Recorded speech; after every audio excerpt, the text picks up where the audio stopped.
आई काय चल बरं दवाखान्यात काही साडी घातली आहे मी, लवणं चालला आहे तो रात्रीपासून. रिंकू तू काही खाल्लं काय अजून? तुला विचार किती म्हणतो मी, तोंडाले बर्थडे रिंकू, तोंडाले बर्थडे रिंकू, पण तू कायचे ऐकतं? आई मी काहीच नाही खाल्लं आई, फक्त भाजी पोळी दिली तेवढंच खाऊन राहिली मी. ती वहिनी मलाच बोलते, तूही मलाच नको बोलू. काय चलशील तर लवकर दवाखान्यात तू, नाही तर मी मनीषला फोन करतो. थांब मनीषलाच फोन करतो मी. रिंकू थांब ना रिंकू, उलटा सुटला दवाखान्यात नाही झाला ग. लहान लेकराला घरगुती बी उपाय करावं लागते काही ना काही. आई घरगुती उपाय करू करू तुम्ही बाळ गमवून टाकशी नाही तू. 2 दिवसापासून जळून राहिलं ते सारखं, तरी तुम्हाला घरातले काही जाग नाही येऊन राहिला. थांब सविता, इकडे सविता, बस आता वहिनीला बोलावतो. ते वहिनी अजून भाषण सुरू करते, मग झालं कॅन्सल सगळं.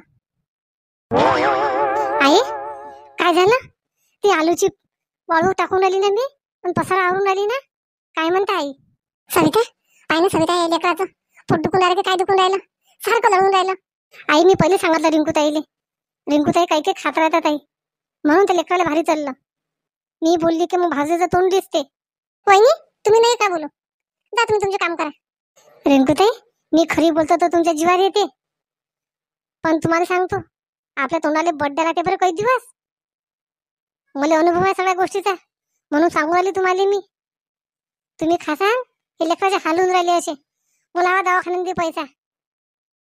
आई राहू दे, तू बी राहू दे आई, मी पाहतो काय करणार ते तर राहू दे.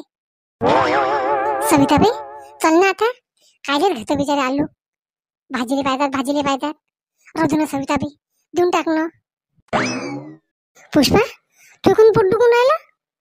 आलू निघून राहिली, घरी माया निघून राहिली, आणि तू काय नाही करून राहिली. मी शांताबाईला पहिलेच कबूल केलं तर आलू घ्यायच्या अगदी किलोभर शिल्लक घेतो म्हणून, म्हणून शांताबाईने आलू शिल्लक घेतले. त्या मतानं सविताबाई घे, चल चल सविता येतो आम्ही. वा रे वा, कधी बी पाहिजे तर तेच घरानं. काय झालं सविता, कायचं घरानं? माय बाई आलू घेते म्हणून म्हणून राहिली की तू? नाही ना सविता काकू, रिंकूताईचं खाऊ नका म्हणतो बरं, सगळं खाणं सुरू, लेकराला भारी जाते, मग लेकरू बोंबलते नाही, मग दवाखान्यात. आता मग 2-3 दिवसाची सुट्टी काढली, मला सगळं आता वाळवण करून घेतो. पायशीन तर हे रिंकूचं सुरू येते, लेकरू लढते माय लढते. तसं नाही माय सविता, आता डिलिव्हरीची बाई घरी असली लय दगदग पडते व सविता. तुम्ही जर सासू सुना म्हणून माहित नाही पडत.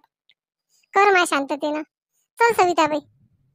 चल बरं पुष्पा, लय घरी घेऊन राहील तुले. मै कामं मी करणार आहो. आता शेवया टाकतो, गहू ओलवतो, गहू आणतो दळून. मा सासूला म्हणा दवाखान्यात नेत बस की काही करत बस, मला काही करा नाही लागत, मी ड्युटी पळून राहिली.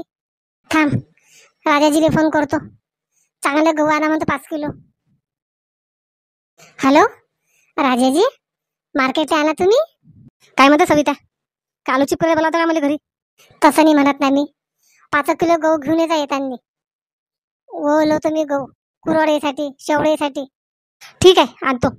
ठीक आहे नाही, आणाच लागते तुम्हाला, घरी नाही आणले ना डबल धाडीन तुम्हाला आणण्यासाठी, मग नाही तर पहिलेच घेऊन या म्हणून फोन केला मी तुम्हाला. चल आता ओही ओजाचे आणायला जातो ना, आता घरी यावतो नाही तर आईच्या भोवती दगदग असते. आई तर आता दवाखान्यात जाते रिंकूच्या बाळाला घेऊन.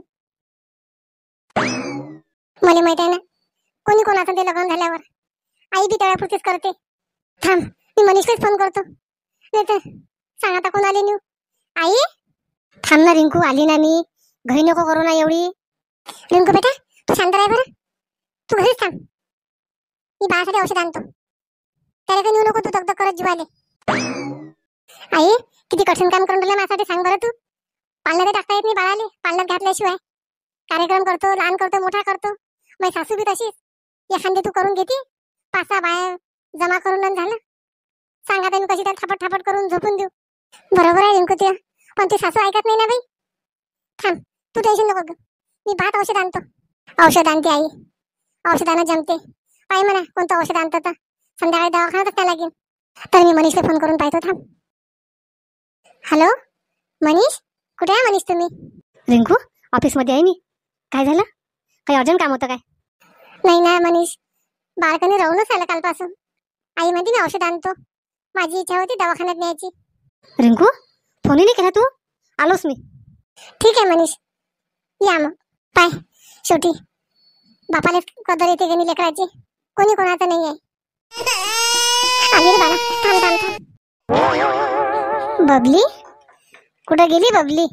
माहिती मी आवाज देऊन राहिली ट्युशनच्या रूम मध्ये अशी ना ते. पाय डायरेक्ट तिकडे झाला का तो मी. आली आली. माहिती सविता, काय झालं सविता? काही नाही ना काकू. बबली मी ट्युशनला घ्यायला आली ना पोराईले. सुट्टी काढली ना मी 2-3 दिवस.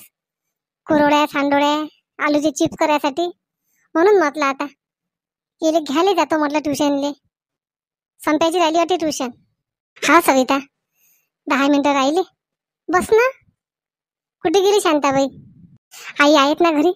रिंकूच्या बाळाले दवाखान्यात घेऊन चालल्या, म्हणून आईने म्हटलं मी ओवी ओजसे आणायला मी जातो, तुम्ही दवाखान्यात जा. ठीक आहे सविता. चहा करतो ना, चहा पे ना.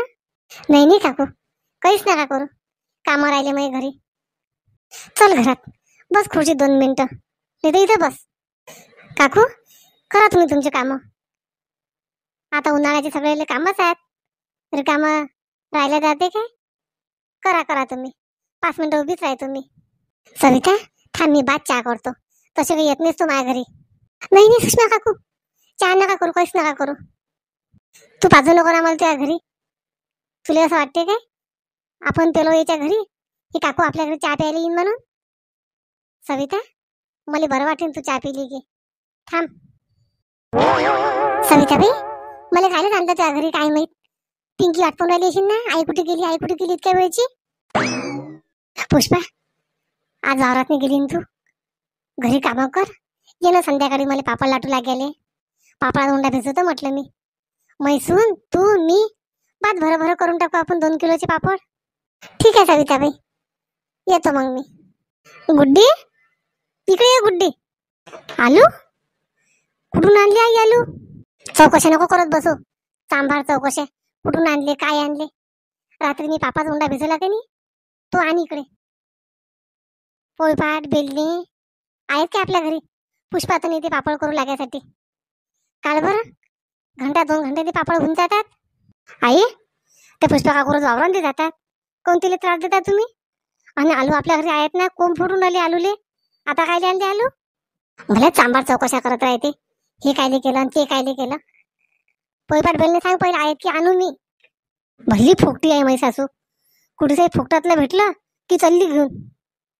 घरी वाया गेलं तर चालते, पण तरी कोणाचं घरचं घेऊन येते माझी सासू.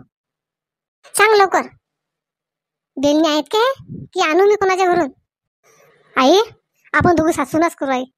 पुष्पा काकूला त्रास नका देऊ आई, आहेत आपल्या पुरते. गुड्डी त्या भरशात बसलं का नाही तर तोंडाली एक पापडही लागत नाही. ती गमतच पाहून राहिली मी, तू काय काय करतो काय काय नाही. तर आई अशी तुमच्यासारखी नाही करत मी. लोकांना मागू मागू माझ्या घरात जे आहे तेच करत असतो मी. ते तुम्हाला समजते, ते मला नाही समजत. चबड चबड चबड चबड सांग फक्त करायला इले. हे असं केलं ते तसं केलं. गुड्डी सविता आली ना घरी आता? हा शांता काकू आताच गेल्या, कोणाच्या घरी गेल्या पोळपाट बेलणं मागायसाठी, पापड करायसाठी संध्याकाळी. बरं बरं. चव पाशिंद काहीच करत नाही माझी सासू. चवीचं त्याच्या घरचं मागते त्याच्या घरचं मागते. वा रे वा. उंडा गिंडा काढतो बोंबलीन मा नावानं अजून. चल बरं बाई, अजून बाई दुसऱ्याचं लेकरू रिंकूला म्हणतो दवाखान्यातच चल. काही औषध बिषध आणत नाही कुठून. चल आता आलू चिप झाली. आता राजाजीने गहू आणले की गहू बोलवतो मी शेवड्या करायसाठी. सविता आला का राजा घरी? नाही आई, राजाजी नाही आले. कोण? रिंकूले म्हटलं गाडीवर नेला होता त्याला दवाखान्यात. ते बाळ लढून राहिले ना आई. बाळाचे बाबा आले आणि दवाखान्यात बी घेऊन गेले. तुम्ही काही काळजी करू नका. खरंच काय सविता जवळ आली होती काय? हा बाई, तुम्हाला काय वाटते तुमची पोरगी काय कमी हुशार आहे काय? फोन केला होता तुमच्या जवळ आले. 10 मिनिटात जवळ हजर आणि गेली बी दवाखान्यात गाडीवर बसून 2 जण. तुमच्या पोरासारखा आहे का तुमचा जवळ? तूच पायात बस सगळं, तूच पायात बस सगळं. पाहून घ्या, याले म्हणतात पोरगा, नाही तर तुमचा पोरगा. चल राजाजी आले की माझी कामं मी करतो. सविता कर, मी स्वतः पाण्याचं पाहतो. जवळ बा येतील तर जेवण घेऊन करतील. चल मी स्वयंपाक करून घेतो जवळ बासाठी. जवळ बासाठी करा, आपल्यासाठी बी करा. नाही जवळचीच वरवर नका करू. इले मोठं पोटात दुखायला लागते जवळची वरवर केली की.